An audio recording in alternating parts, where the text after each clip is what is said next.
Good evening, everybody. I am so excited that we get to join together and another weekend where we are together, hanging out, and getting to study God's Word together. So today we're all in on the series Atypical. And so last week we talked about how our families aren't really normal, and that's okay. And God can still use our families, which is the most amazing and beautiful thing. And so this week, as we're jumping in, even though each of our families are different and unique and have some amazing things about them, there's also some things that we all have in common. And so I want to ask you guys a few questions because you know that I like to ask you questions. So as we're jumping in, my very first question is, what are some things that you and your family really enjoy doing together? Like, even if I can clarify that more, like, what is your favorite thing that you do with your family? Is that watching movies together, watching Netflix together? Is that cooking and eating together? That's what I really like doing, is maybe not necessarily the cooking, but definitely the eating. Maybe it is doing a favorite sport, favorite hobby together, getting to go and ride bikes together or go on walks together. What is it that you just really, really love and enjoy about your family and that you get to do that together? So go ahead and answer now.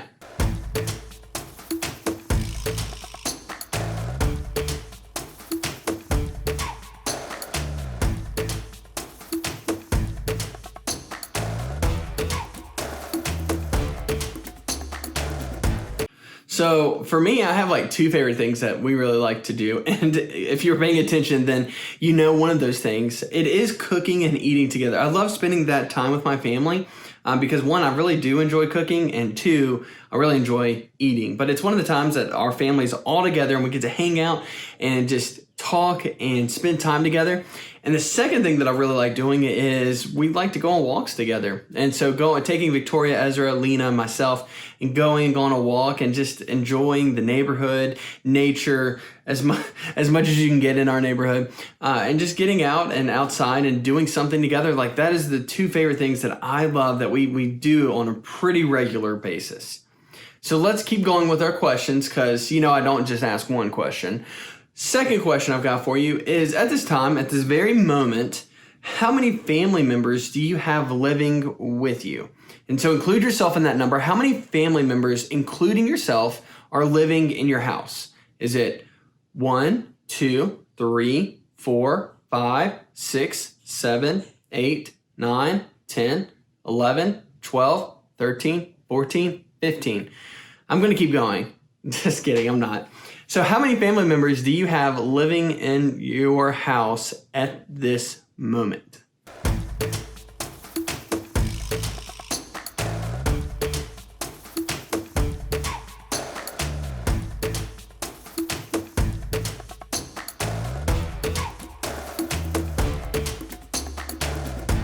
Well, for us, if you know my family, you know that we have 4 people living in our house at this moment. But there's been times where we've had 5, 6, 7 people living in our house together, and that's when our house was a little bit smaller too. So we can definitely know that crunch of just being kind of all on top of one another and not really having your own space.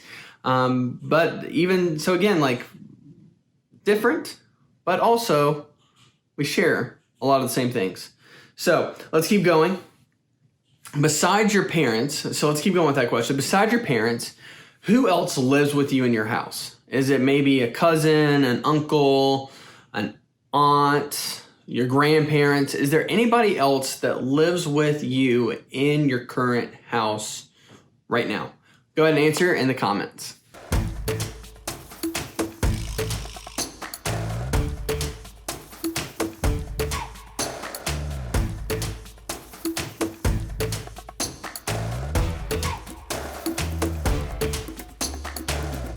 Well, currently right now, we don't have any grandparents, aunts, uncles living with us, but we have had that happen in the past, and I've had to live with my grandma for some time, so I know that that's a little different and a little unique, but that's okay. That's perfectly fine. As we keep going, this is going to be a funner question for you guys. What is your household pet? Like, what pet do you have living with you? Is it a guinea pig, a chinchilla, 2 dogs, 3 dogs, 50 chickens, a lizard? Like, what is it in your house that you have living with you at this time? Go ahead and comment and let me know.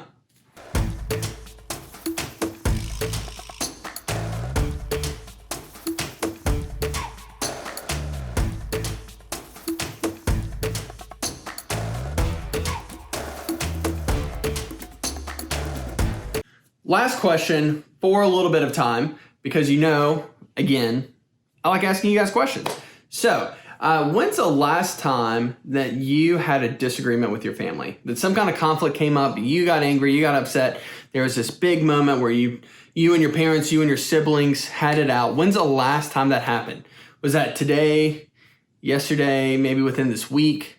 I'm not going to go past that because I'm pretty sure that people probably going to be getting in some kind of disagreement, in some kind of argument with your family, at least probably once a week. So was it today, yesterday, this past week? Go ahead and let me know in the comments.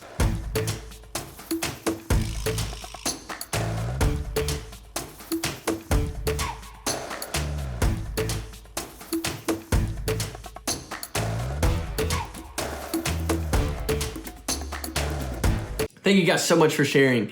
I know it's kind of hard to admit that we have conflict, and if we're honest, like, we know that conflict happens with every other family, but sometimes admitting that we have conflict and that we struggle through relate to our parents or fighting with our brother and sister, like, those are some really difficult moments for us, and especially to admit it, and even when it's kind of our fault that that's happening. And so what do we do to navigate through those waters? Because a lot of times, like, we know this is going to happen and we get into this conflict and we're super frustrated. We're maybe even confused as to why we're in the conflict in the first place. And we're just kind of like frozen. Like, oh, do I take that first step? Or how do I even go beyond that? Like, as I'm talking to my brother or sister, as I'm talking to my parents, like, what do I say? What do I do? How do I show them that I'm sorry? Or maybe your parents or your siblings said something that really hurt you. Well, how do you let them know that? How do you tell them that your feelings are hurt? Or maybe you feel really lonely and you want to tell your parents, like, hey, you're working a lot and I feel lonely. I need you here. And so we're kind of like frozen because, well, we're frozen by fear, right? Well, what if this happens? What if I tell them and I'm honest and they shoot me down and they say, you don't matter, your feelings don't matter, I don't care. Or maybe we do share our feelings and they get really mad and blow up on us. And so we're just kind of frozen by this fear and we don't know what to do and we don't know what to say. And so we kind of turn and we maybe push and distance ourselves from our families, even though in the deepest part of our heart, we really want our family to be more and we want to connect with our mom or dad, our siblings, our brother or sister. And so we're jumping into that today. What to do next?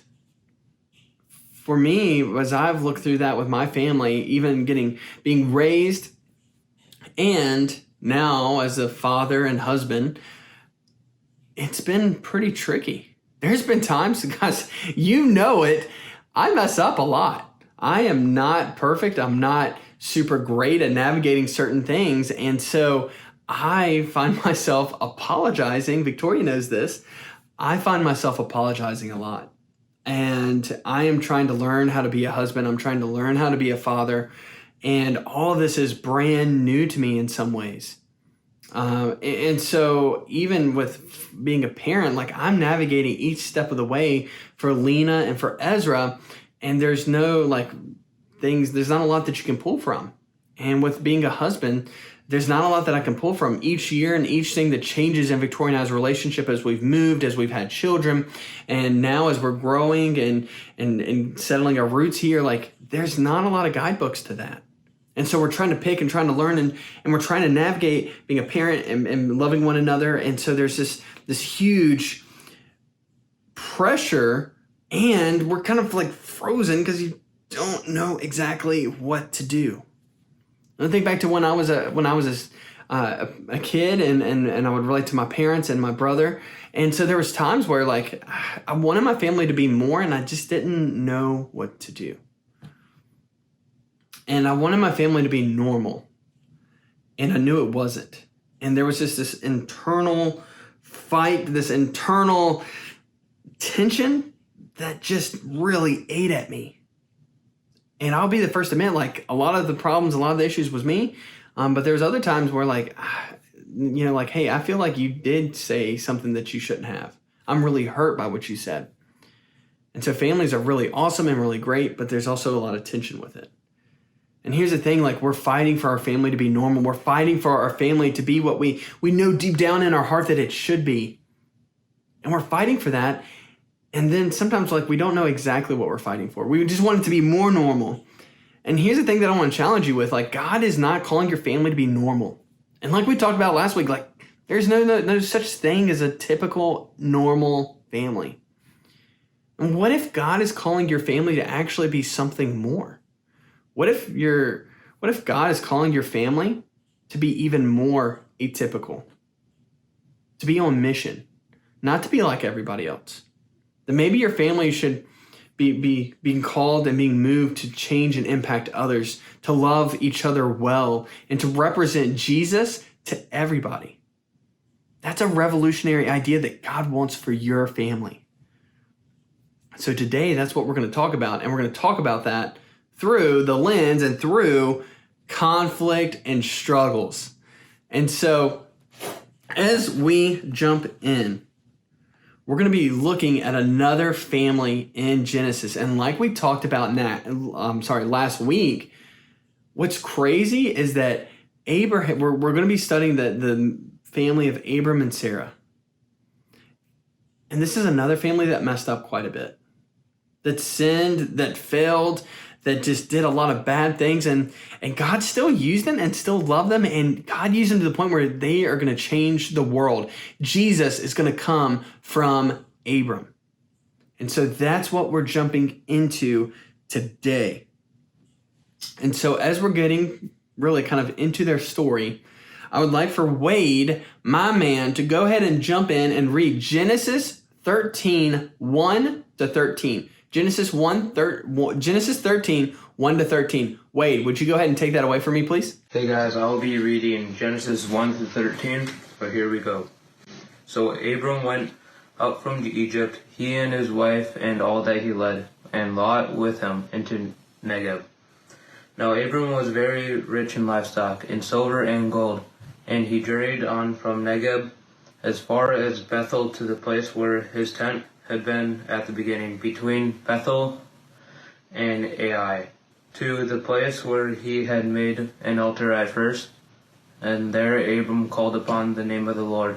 And Lot, who went with Abram, also had flocks and herds and tents, so that the land could not support both of them dwelling together. For the possessions were so great they could not dwell together. And there was strife between the herdsmen of Abram's livestock and the herdsmen of Lot's livestock. At that time the Canaanites and the Perizzites were dwelling in the land. Then Abram said to Lot, let there be no strife between you and me, and between your herdsmen and my herdsmen. For they were kinsmen. Is not the whole land before you? Separate yourself from me. If you take the left hand, then I will go to the right, or if you take the right hand, then I will go to the left. And Lot lifted up his eyes and saw that the Jordan Valley was well watered everywhere, like the garden of the Lord, like the land of Egypt, in the direction of Zoar.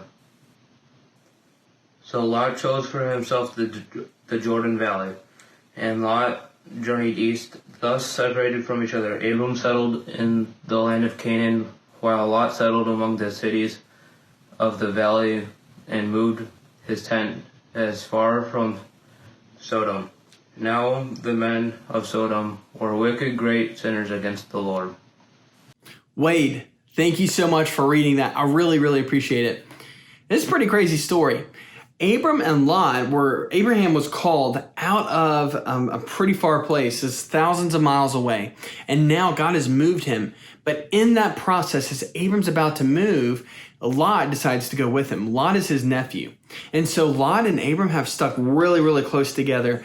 And they've moved thousands of miles from their family. And now here they are. God's blessed them, and there's not enough food, not enough water, not enough food for their animals to get around. And so it's causing this huge tension. But what's crazy is that tension has come between an uncle and almost like a son and Lot. See, because Lot left behind his parents. Lot has now decided to go with Abraham. And that's caused a lot of tension between them, because not only is there's this tension between not having enough food and not having enough water, but now these two men have been very close, almost like a father and son, and now it's kind of coming between them two. And I wonder how many of you have this great relationship, have had this great relationship, great history with maybe your brother, your sister, your mom, or your dad, and now there's been something that's come up. Maybe it is COVID-19, maybe it is something else, and so now there's this tension that's come between you two, and you don't know what to do next. And as we saw, Abraham and Lot acted pretty quickly, and Lot went one way and Abram went the other. But Abraham goes ahead and talks to Lot about it. He doesn't sweep it under the rug. He doesn't move behind and hide and try to ignore the problem. He doesn't go ahead and yell at Lot and get angry. Abram takes it very calmly and encourages and loves on Lot. And there's a beautiful thing that we see in conflict, that we can't ignore it. We have to go to the person and go ahead and address it. But there's some more that we can see with conflict, okay? Let's keep going. Caitlin, would you please read for me a continuation of the story in Genesis 18:16, I believe, to 33. Yep, Genesis 18:16 to 33. Go ahead and take it away. This is Genesis 18:16 through 33. When the men got up to leave, they looked down toward Sodom, and Abraham walked along with them to see them on their way. Then the Lord said, "Shall I hide from Abraham what I am about to do? Abraham will surely become a great and powerful nation, and all nations on earth will be blessed through him. For I have chosen him, so that he will direct his children and his household after him to keep the way of the Lord by doing what is right and just, so that the Lord will bring about for Abraham what he has promised him." Then the Lord said, "The outcry against Sodom and Gomorrah is so great, and their sin so grievous, that I will go down and see if what they have done is as bad as the outcry that has reached me. If not, I will know." The men turned away and went toward Sodom, but Abraham remained standing before the Lord. Then Abraham approached him and said, "Will you sweep away the righteous with the wicked? What if there are 50 righteous people in the city? Will you really sweep it away and not spare the place for the sake of the 50 righteous people in it? Far be it from you to do such a thing, to kill the righteous with the wicked, treating the righteous and the wicked alike. Far be it from you. Will not the judge of all the earth do right?" The Lord said, "If I find 50 righteous people in the city of Sodom, I will spare the whole place for their sake." Then Abraham spoke up again. "Now that I have been so bold as to speak to the Lord, though I am nothing but dust and ashes, what if the number of the righteous is 5 less than 50? Will you destroy the whole city for the lack of 5 people? If I find 45 there," he said, "I will not destroy it." Once again, he spoke to him. "What if only 40 are found there?" He said, "For the sake of 40, I will not do it." Then he said, "May the Lord not be angry, but let me speak. What if only 30 can be found there?" He answered, "I will not do it if I find 30 there." Abraham said, "Now that I have been so bold as to speak to the Lord, what if only 20 can be found there?" He said, "For the sake of 20, I will not destroy it." Then he said, "May the Lord not be angry, but let me speak just once more. What if only 10 can be found there?" He answered, "For the sake of 10, I will not destroy it." When the Lord had finished speaking with Abraham, he left, and Abraham returned home. Thanks, Caitlin. Haven, would you please finish up the story for us in Genesis 19:27 to 29? Thanks. Hello. Okay, I'm going to be reading Genesis 19:27 through 29. Early the next morning, Abraham got up and returned to the place where he had stood before the Lord. He looked down toward Sodom and Gomorrah, toward all of the land in the plain, and he saw dense smoke rising from the land, like smoke from a furnace. So when God destroyed the cities of the plain, he remembered Abraham, and now he brought a lot of catastrophe that overthrew the cities where the Lot had lived. Thank you so much for reading that, Haven. So this is a pretty crazy story, right? Like, Lot moves, and he decides to move closer to the city that's not going to be good for him. And it actually impacts his family, and his family gets destroyed in the process, leaving just Lot and his 2 daughters. I mean, he loses his wife. Family's completely just disrupted. But I want to kind of push that part of the story aside, and I want you to see what Abraham did. Abraham and Lot had this disagreement that's come between them, and that not only that, but you see that's kind of permanently divided them. Lot's gone one way, Abraham's gone the other. And we had to skip forward a couple chapters, so we know there's been some time between when that happened. So now we find Abraham talking with God, and God tells him that he's going to destroy Sodom and Gomorrah, and Lot lives in Sodom now. So what's going to happen? Abraham doesn't push aside and say, you know what, Lot did this on himself. Lot brought this on himself. Lot did this and this and this, and so he deserves that. Abram looks at God and he says, hey, can you spare Sodom? Can you spare Lot? That's where his heart is at Lot. Hey, Lot and his family are there. Can you spare them? Can you do something? And here's this really, really cool and amazing part that we just get to kind of side note and put a pin in about God. God says, hey, I'm getting ready to destroy the city. And for us, we're like appalled. We're like, what? You can't destroy a whole city. Are you crazy? There's a lot of people that live there. Surely you're wrong. Surely there's one good person there. Abraham does the same thing. Abraham goes to him and he's like, hey, if there's like 40 people, would you spare it? And he works God all the way down to 1. And we see that there was no one. God allowed Abraham to talk through that and to work through that so that we can sit here and say, when God makes a decision and when God does something and we're like, man, God, I can't believe you would do that. God, why would you bring our family through that? Why would you do this? And why would you take them through that? We see that God is perfectly just and wise in what he's thinking and in his plans. That God isn't unloving. God isn't ungraceful. God isn't filled with hatred. God makes decisions, and when he does, you see that he has this perfect plan and perfect reason for why he's doing that. But let's put a pin in that and come back to the story. Abram hears that God's going to destroy Sodom and pleads that he doesn't do it. And eventually God decides to save Lot from it. Here's the thing that I've got for you. There's some kind of tension that's come between you and your family. Maybe your mom, your dad, your sister, your brother. There's some kind of tension that's come between you. And Abram takes the first step. Abram goes ahead and asks and prays and looks to God for it. Abram doesn't wait for Lot to come and say, I'm sorry. Abram doesn't wait for Lot to do this and this and this to try to restore the relationship. Abram takes the first step and he says, God, would you work in Lot's life? And so today, as we're talking about families, your family and what you are called to do within your families, if there's an issue, if there's something that's going wrong, then you are called to pray for them. You're called to pray for yourself, and you're called to pray for the other person. And it's super easy and it's super simple. And sometimes we kind of we're frozen in fear because we're like, if I don't say this right, God's going to get me. And I don't want to sound dumb. I don't want to sound like I don't know what I'm talking about. And so we just kind of don't. And that's not the point.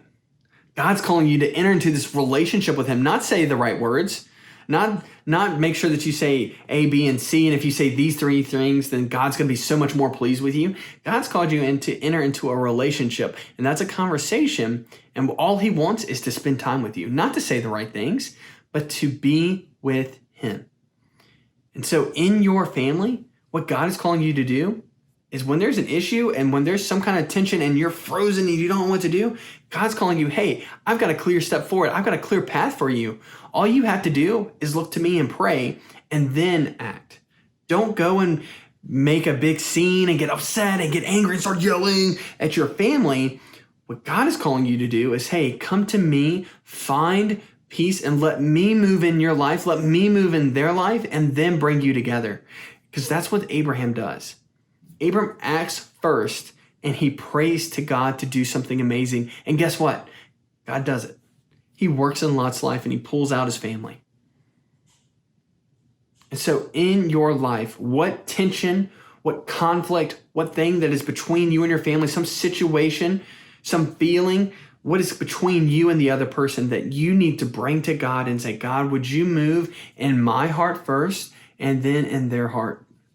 Lord, I thank you for bringing that person into my life. Jesus, I thank you that we've had this relationship and now there's this tension. Please remove that tension and work in both of our hearts and help me to look to you and show patience, love, kindness, grace, mercy to the other person. That's what God's calling you to do, to look to him, not to focus in on the situation, not to focus on this feeling of confusion, anger, and frustration. God is saying, hey, there's a path forward, and what I want you to do is to look to me and keep your eyes, your thoughts, everything set in on me. When you are frozen in confusion and anger and frustration, what happens to your thoughts? What happens to your mind? For me, it typically goes to the negative. I start living and dwelling in that frustration, living and dwelling in that confusion, living and dwelling in that anger. And so whatever our mind is set to is what we're going to be moving towards. So that means in your relationships, if you're frustrated, confused, angry, if you are any of those negative feelings, you're going to put that in your relationship with whoever it is. If it's your mother, your dad, your mom, or not your mom, your brother, or your sister, you're gonna put that in your relationship and it's gonna live there because that's where your mind is.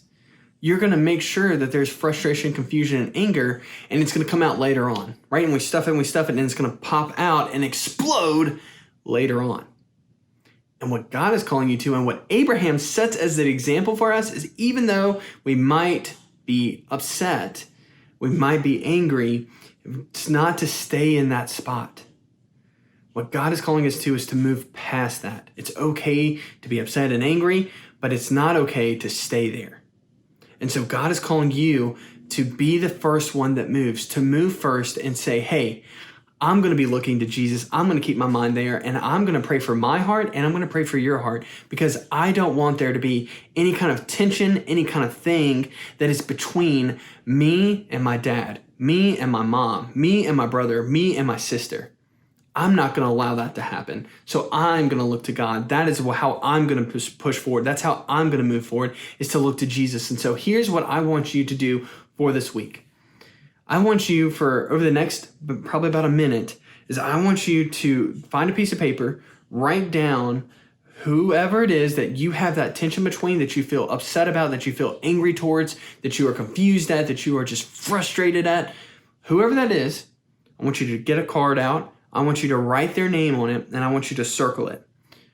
And over this next week, I want you to take some time each and every day to pray for that person and pray for you and pray over that situation. Whatever it is, and pray for your heart and their heart and say, God, I thank you for that person. And Lord, I ask that you make me shine and look like Jesus and help them to shine and look like Jesus as well. Please remove this situation. Give us grace and peace. Move and go before me. And here's the beautiful thing is I've done that in my life every single time that I've gone to address a situation, every single time that I've gone to try to fix an issue after I've prayed, is that it handles 1,000% better than when I'm like angry and frustrated. I'm just going to go handle it. I'm going to do it Bruce's way. I'm going to sit in that anger. I'm going to sit in that frustration. God is calling us to something better, and he's not calling us to be frozen and to sit in that fear and that frustration and anger. God is calling you to move forward and to look to him in doing that and looking and saying, God, would you move and would you put something in our hearts that calls us to you and calls us to be closer to one another? And so that's what we have to do and what we are called to do as we look to Abraham. All right, so take the next minute and do that.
All right, everybody. Thank you so much for just taking that time. I hope that you took some time to write down that name and to pray for that person if you've had some extra time in there. So moving past that, tonight we're going to still do small groups and we're going to play Zumba. So in the description, as you check down in the description box, you're going to see a link to join us in small groups. Go ahead and click on that link, and I will see you in a few minutes. Bye.